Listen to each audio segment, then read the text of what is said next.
Good evening, students. Welcome back to the class on the US in the age of globalization.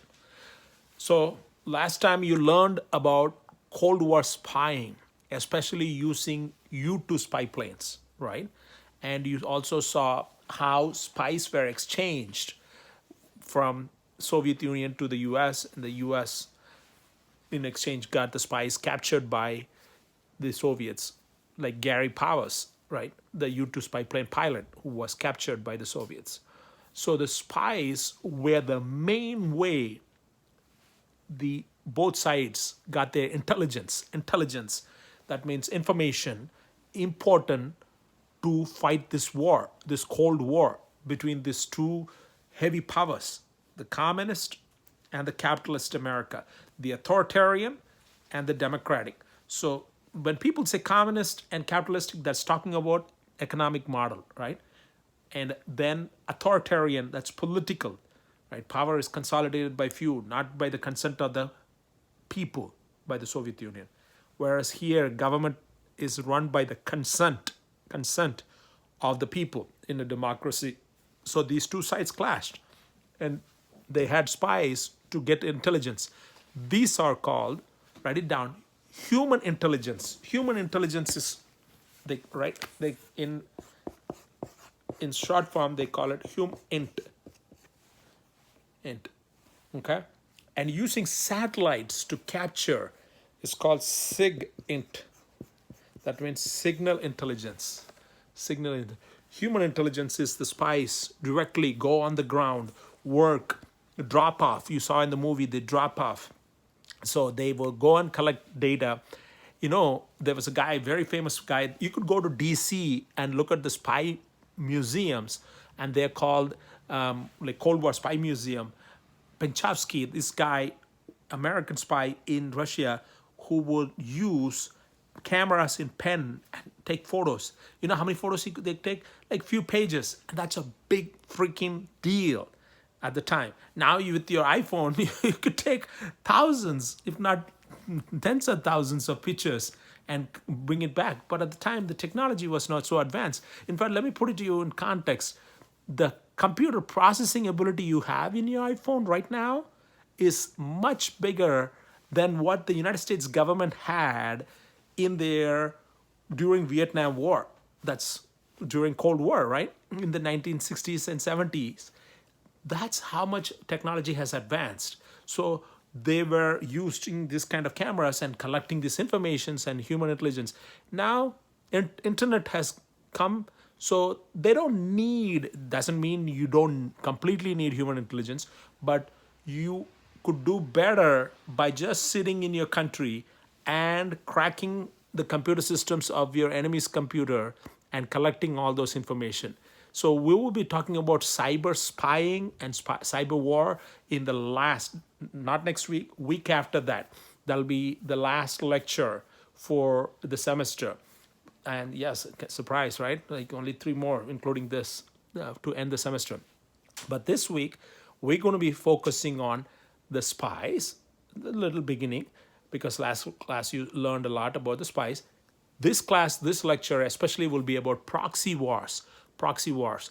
And so I will tell you what proxy wars are and what are those wars, and we'll talk about that in detail. So I want you to write down a model, which the movies doesn't explain, or documentaries I show you doesn't explain, called mice model. Mice. So I assume you have already got this, human intelligence, signal intelligence. So satellites, using satellites spying on the enemy is called signal intelligence. For example, if a country is trying to detonate a nuclear weapon, and during Cold War, countries were creating nuclear weapons. And so how do you know they're doing it? Satellites will go and see whether they are detonating it. And airplanes will be flown into the area, not directly to the area, enemy's territory, nearby, and collect air samples which might have the radioactive elements if they have tested those weapons in atmosphere. So in atmospheric testing, it's called, right? And you probably know already through discussion, if you then the test ban treaties signed by Kennedy prevented any atmospheric testing. And then later, Bill Clinton signed the CTBT, Comprehensive Test Ban Treaty, which prevented exploding or testing weapons underground or in space or anywhere. So that's Comprehensive Test Ban Treaty. So this, you know what a treaty is, and we have learned from it. So this treaty is completely banned it. But before that, you could collect this information using signal intelligence and human intelligence. Okay, so let's talk about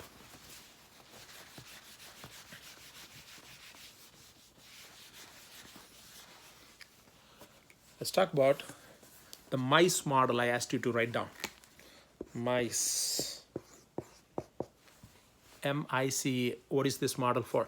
Mice model is, so if I'm a spy and I'm an American spy working in another country, then I could recruit somebody, a local, to spy for me. Say that person is working in that country's government and I want him or her to get some information for me.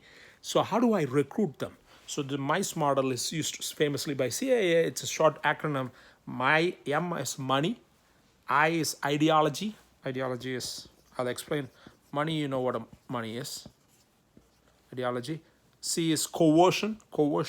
E is ego. So I could recruit that person using giving money straight up, like whether they would you don't immediately ask, hey, would you like to work for me as a spy so that I can pay you. You see their weakness, whether they have money needs and other things. And after building a relationship, you ask casually one day. And sometimes read in books in the past that that person will just be shocked and will not want to associate with you at all. But the worst thing is if they go on inform that you try to recruit them, that government will kick you out if you work under an embassy, because then they will call you as persona non grata and you're not allowed, you're not welcome in our country, get out. But if you're working for, say, Walmart, but actually you're working for CIA, that's a knock officer, non-official cover. Non-official cover. In that case, you don't have the protection of persona non grata and kicked out. You could be executed by that country as a spy. So you have to be careful when you're recruiting. So in this case, say I'm going and recruiting, I could use money as a method to recruit. Another one is ideology. So if I'm trying to recruit a Soviet Union person, you believe in capitalism, you see whether that person has an interest in capitalism and hate communistic ideas, then you could use that ideology to recruit them to help you achieve your goal. And C is coercion. Coercion, in order for me to do that, I have to know the weakness of an individual, right? So if I'm a spy recruiting it, then I follow up that person and know what are the weaknesses of that individual that could be exploited for my country's favor. And sometimes they go even out of the way. Honeypotting. Honeypotting is like using women to sexually exploit a person, and that it'll be used as a coercion technique to recruit them, and because then they have to work for you, otherwise you will blackmail them. E is ego. So some people have an ego to be great or other things, they're good, and so you use that you could do this. If you can't do it, nobody can do it, and recruit them for spy operations. So MICE model, isn't that interesting? And let me talk about proxy wars. Let's talk about proxy wars. Proxy wars. Now, proxy wars, what does that mean? Proxy is wars between Soviet Union and the United States, which did not happen directly. If it would have happened, that would be World War III. The two powers with a lot of nuclear weapons, that'll be a huge destruction. But in exchange, they made other small countries fight their wars. Okay? And that's proxy wars. So some other proxy wars, main proxy wars against the United States, the Soviet Union did was, write it down, Korean War.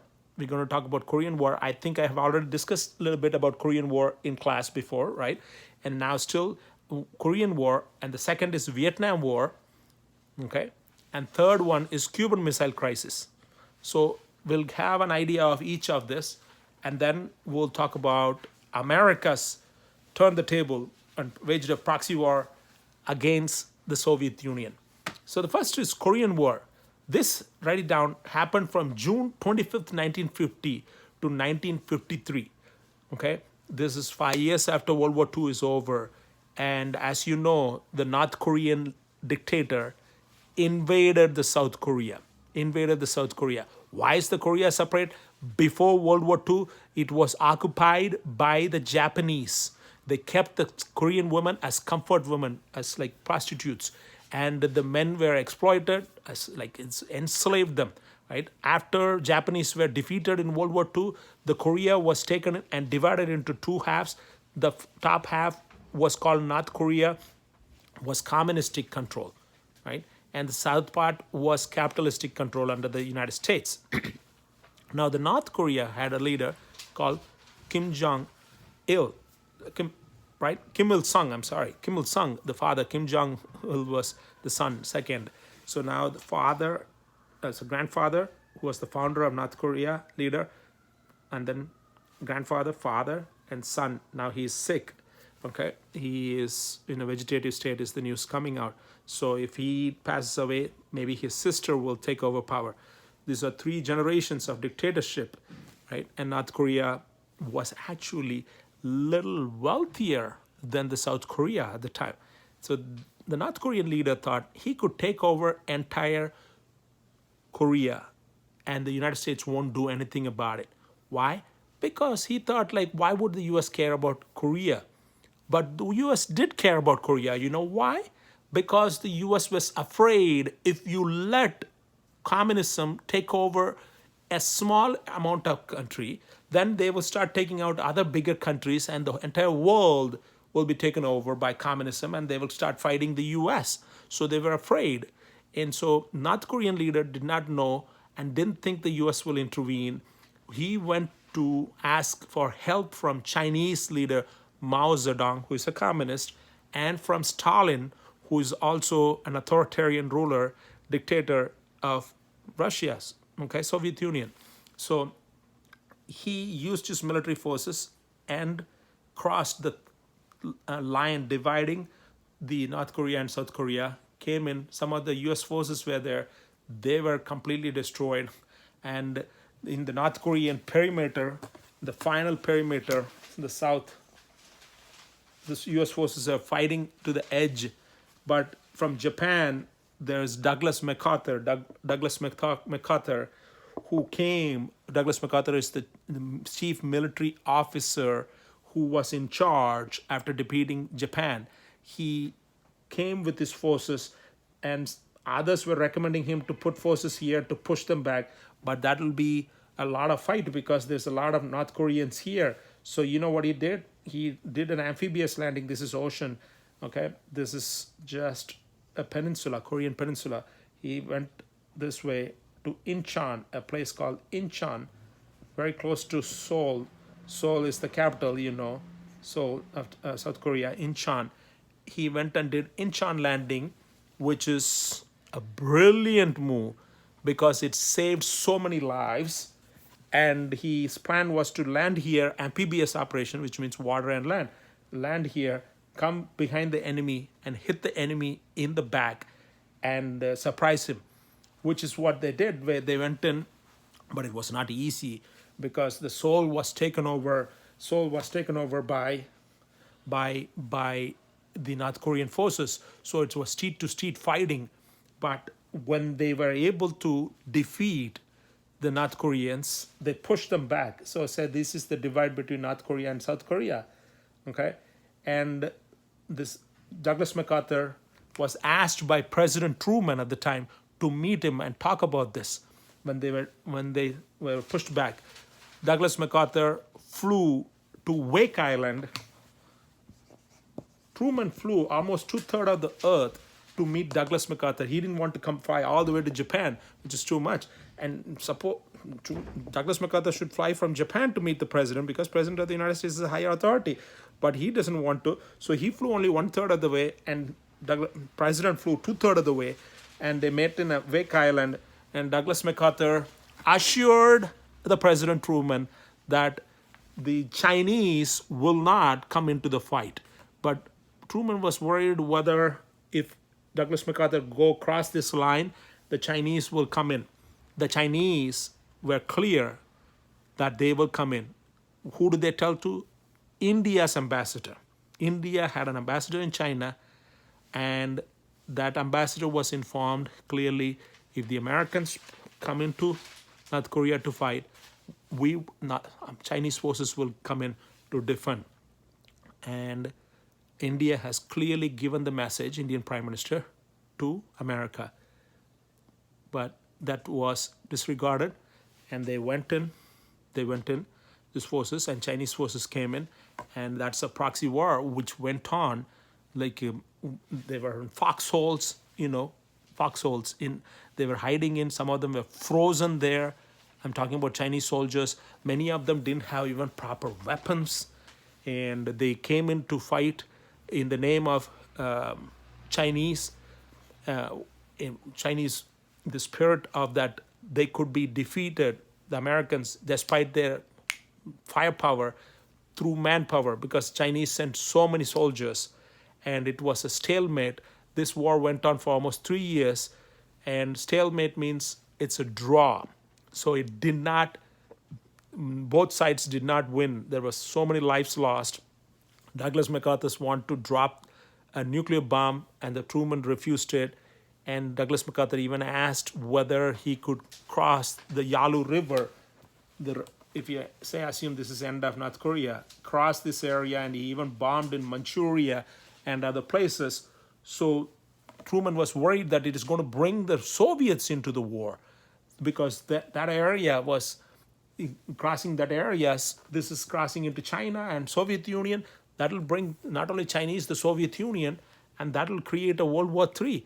But Douglas MacArthur did not care, and so at one point, Truman has to dismiss Douglas MacArthur from the job, which created a big backlash for Truman, because Douglas MacArthur is so popular in the country. When he came back after being fired from the job, New York alone had a procession for him, which dumped tons, a ton is 2,000 pounds, right? Confetti on him, welcoming him back. And they thought he's going to run against Truman as a president, okay? But the Congress had him in a closed session and interrogated him. How could he deal with policy? He doesn't have the authority to deal with policy, even though Douglas MacArthur is brilliant and knows all the intricacies of politics and things, but he is not the commander-in-chief. Truman is the commander-in-chief. Civilian has the right here, not the military officer, and the military has to obey the civilian order, the commander-in-chief. So because he was fired, he went through this interrogation, and they asked him whether he has thought about that Russians or Chinese will come in, and that will create a bigger problem for American foreign policy. Finally, that war was a stalemate, and an armistice was signed. Armistice. Write down the word armistice means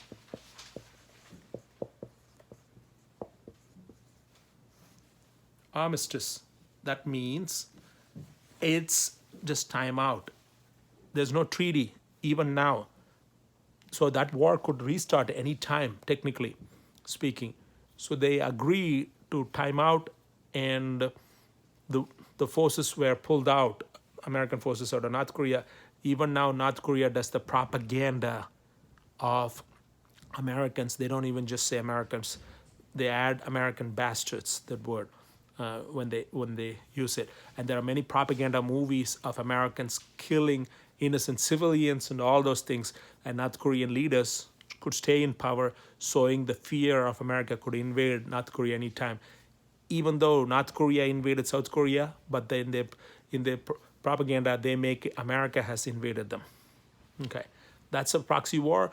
The Russians even supplied, the Soviets supplied their jets, okay, because the fighters were not just Russians, they were Americans, were able to hear Russian voices in the fighter jets, which fought over Korea. Fighting the American planes were Russian planes, okay. So similarly, we talk about the next war is Vietnam War. Vietnam War. Vietnam War is a five-stage tragedy, Greek tragedy, they say, quote unquote. Five-stage because there are five presidents slowly, little by little, took us into a disastrous war. It is one of the most disastrous wars America has ever fought, or the first war where America lost big time. So it happened, if you look at historians, Max Hastings writes 1945 to 1975. So why were they so gung-ho about communism not spreading? Again, this is about communism not spreading in Vietnam. Similarly, like Korean War, Vietnam War also has North Vietnam and South Vietnam.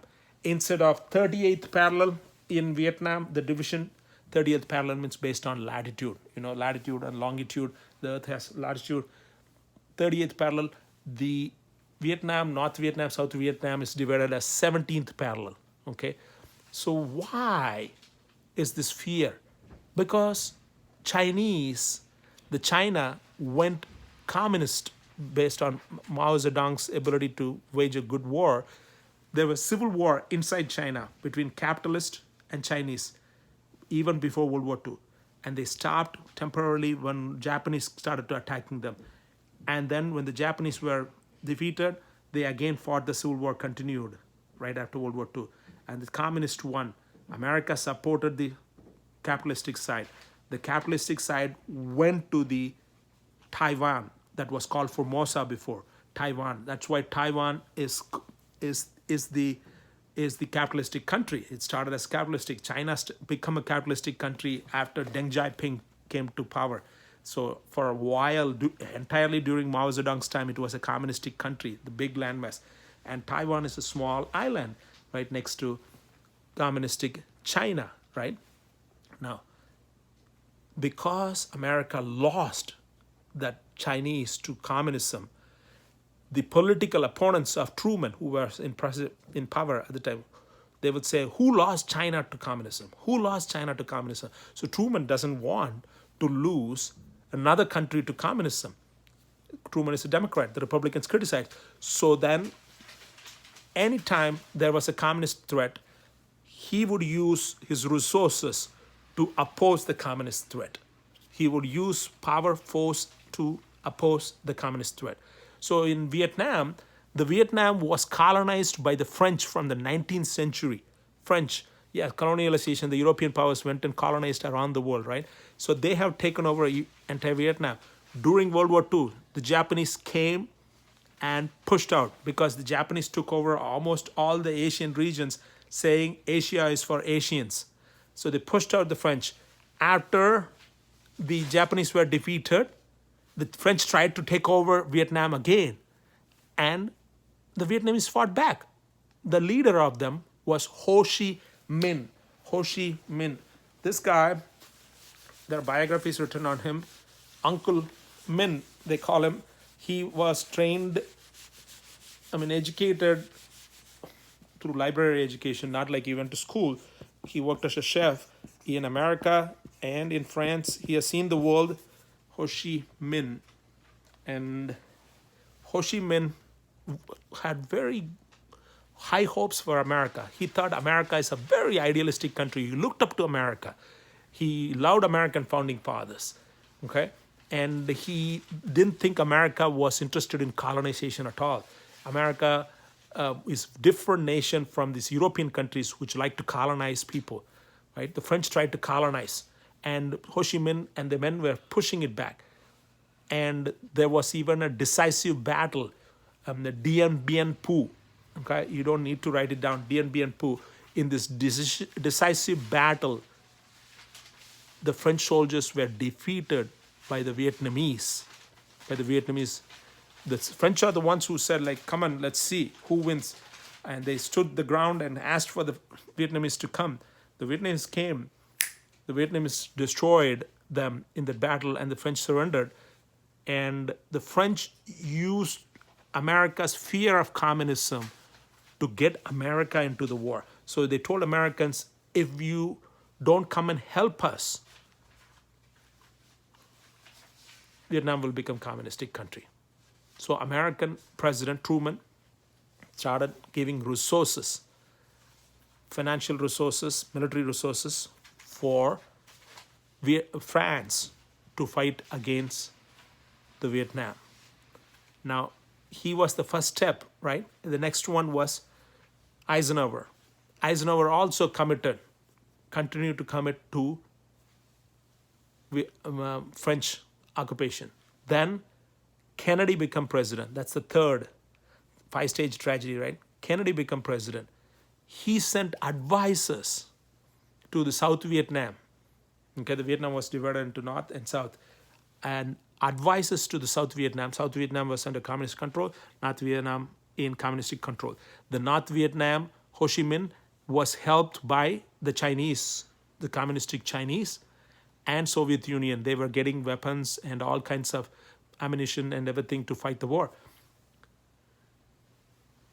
After John F. Kennedy died, the fourth president, LBJ, Lyndon Baines Johnson, actively sent American troops, American soldiers, into fighting the war against Ho Chi Minh troops.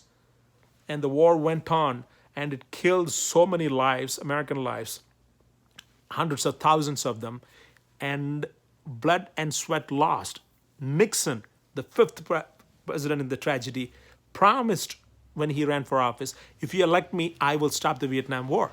When he got elected, he escalated the war. He escalated the war and increased more manpower, soldiers, everything, but they couldn't win because Ho Chi Minh said at the beginning of the war that America will come to fight as a conventional war, but America is like this big elephant which will come in, but we are like the tiger which will hide and attack. So they waged a guerrilla warfare, not this guerrilla, but Guerrilla, urban warfare. So they hide in jungles and attack and run, attack and run. So they bled America, and we lost resources and lives. But after fighting for such a long time, when our last helicopter, when we surrendered, took off, immediately American flag was cut off, and then their North Vietnamese flag was raised in South Vietnam. We didn't achieve any political goal we were thinking of achieving to defend South Vietnam from falling into communist hands. It did fall. But why did all these five presidents commit? Again, the fear of communism spreading. They felt there's a theory called dominoes theory, which means, the game domino, one falls, one by one, everything will fall and go communism. So they did not want to let communism spread. And so they stood their ground and fought against, and Vietnam War was a disaster. The next one, Proxy War, write it down, is Cuban Missile Crisis. Cuban Missile Crisis. Now, that happened just 13 days, from October 16th to October 28th. October 16th to October 28th in 1962, when John F. Kennedy was president. Write it down.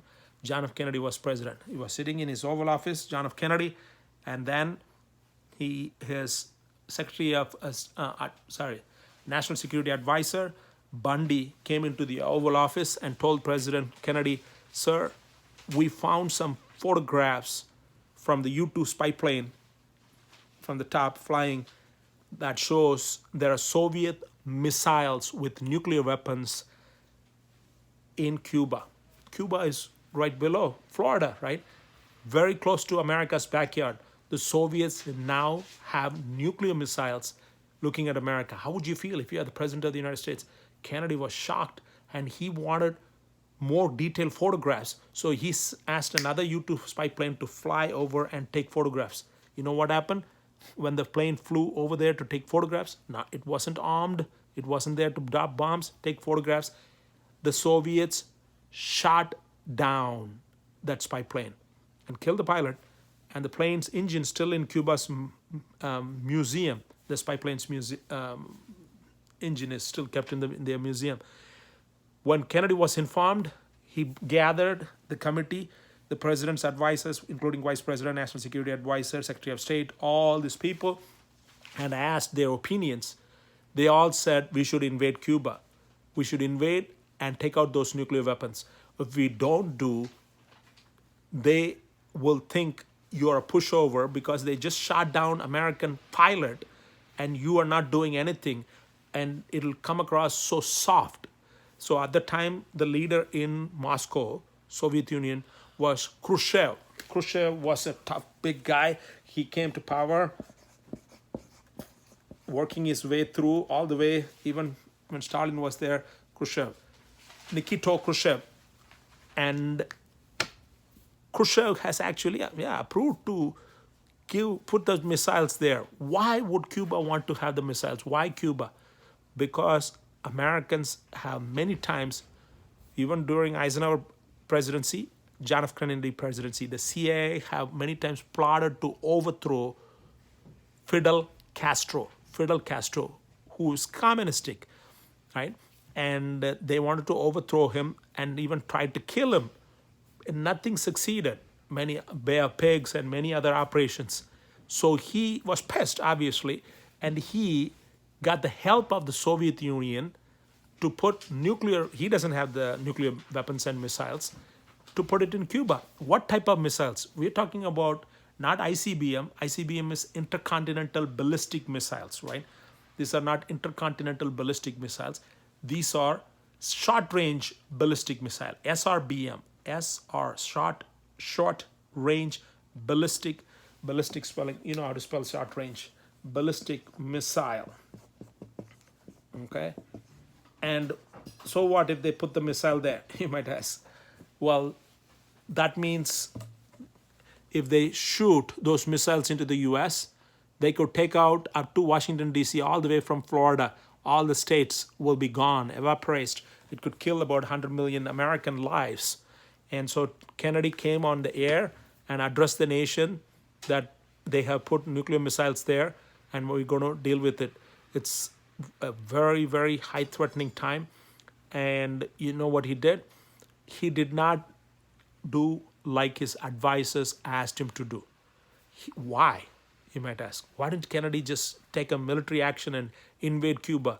Because he knows it will result in nuclear exchange between Soviet Union and America, which will cost lives for them and for Americans. So instead, where did he get this idea to have a talk? He has read Barbara Tuchman's book, Guns of August, which won Pulitzer Prize. And this book has touched Kennedy that he wanted this book to be in every military barracks. Officer of every military rank should read it, he said. Why? This is a book about World War I, and it talks about, Barbara Tuchman wrote about how many of the countries which got involved in World War I did not expect or did not even intend to go take the war to that drastic measures, but it escalated out of their hands and unintentionally. So Kennedy doesn't want war to get escalated out of hands. So he wants to take measures so that he could de-escalate this tension and bring peace to the region. So he contacted Anatolin Dobrinin, who was the Soviet ambassador to the US, brought him in and asked, and he's like, I don't know, I don't think there's any nuclear weapons in Cuba. He was like, are you kidding me? Look at these photos. In fact, American ambassador to the UN was showing the photos to the UN Assembly and asking the Soviet ambassador to the UN, what you guys are doing there in Cuba? And these guys acted like there's nothing they did. And Kennedy, meanwhile, made a deal with Khrushchev, the leader of Soviet Union, through Anatolin Dobrinin. And what was the deal? How was it done? At the time, there was no red phone. During Cold War, there was a red phone. You would say, take and call. You could talk to the leader of the Soviet Union. They have to call a telegram boy who will take the message and went in a bicycle through the October cold month to the telegraph office and telegram that to Soviet Union. And imagine, historian, one person said, if the cycle boy, the telegraph boy, start to talk to his girlfriend for a longer time, the world is on the fringe of collapse, nuclear exchange. The boy doesn't know how much important message he's carrying, or if he lost it. So the message will be sent to Soviet Union, and then Kennedy has to wait, and then there has to be message sent back with telegram, that's how communication was done. So the deal, what was the deal?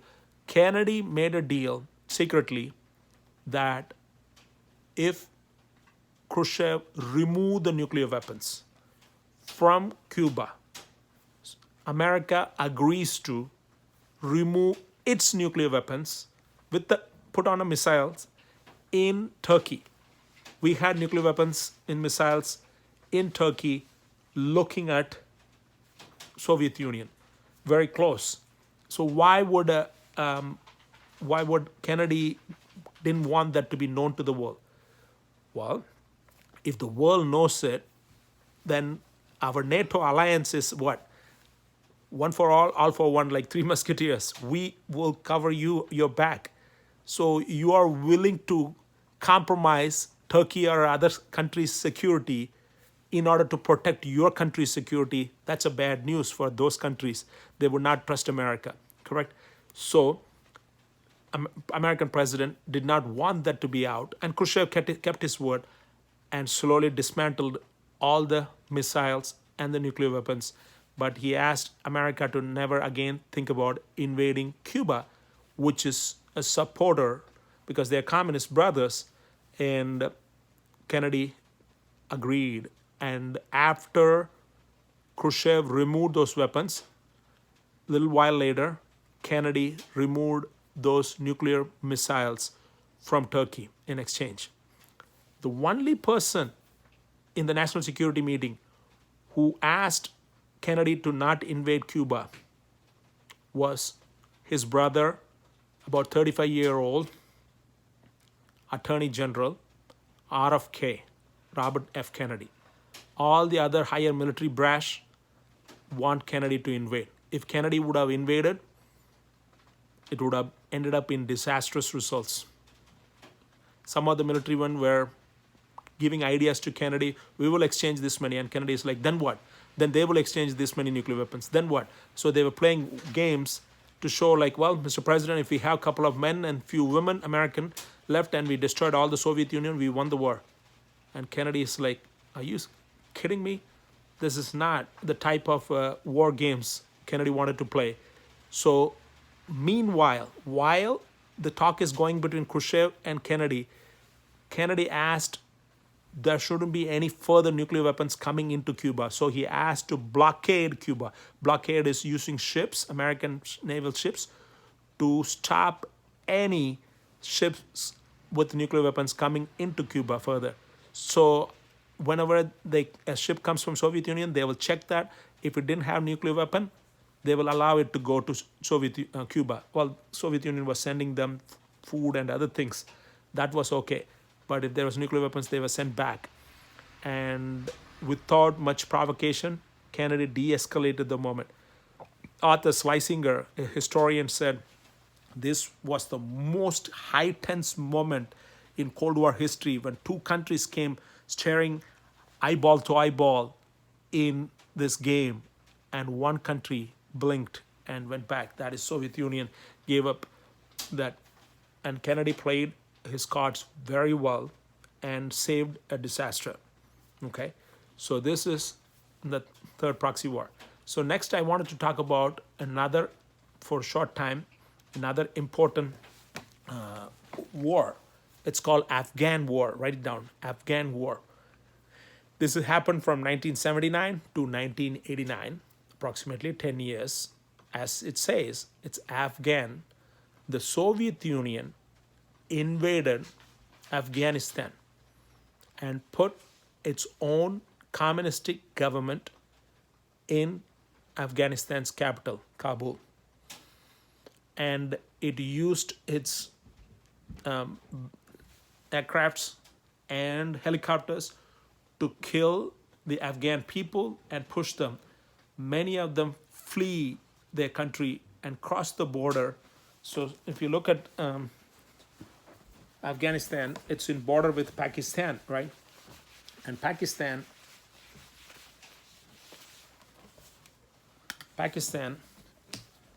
has a, so the Durand line, it's called. This is the international line, Durand line. It's named after the British guy who drew the line.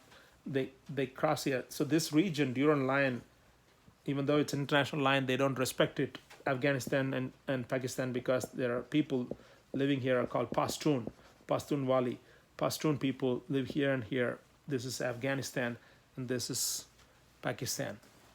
And many refugee camps were put here. People were here. And there was a man named Charlie Wilson. He's an American congressman.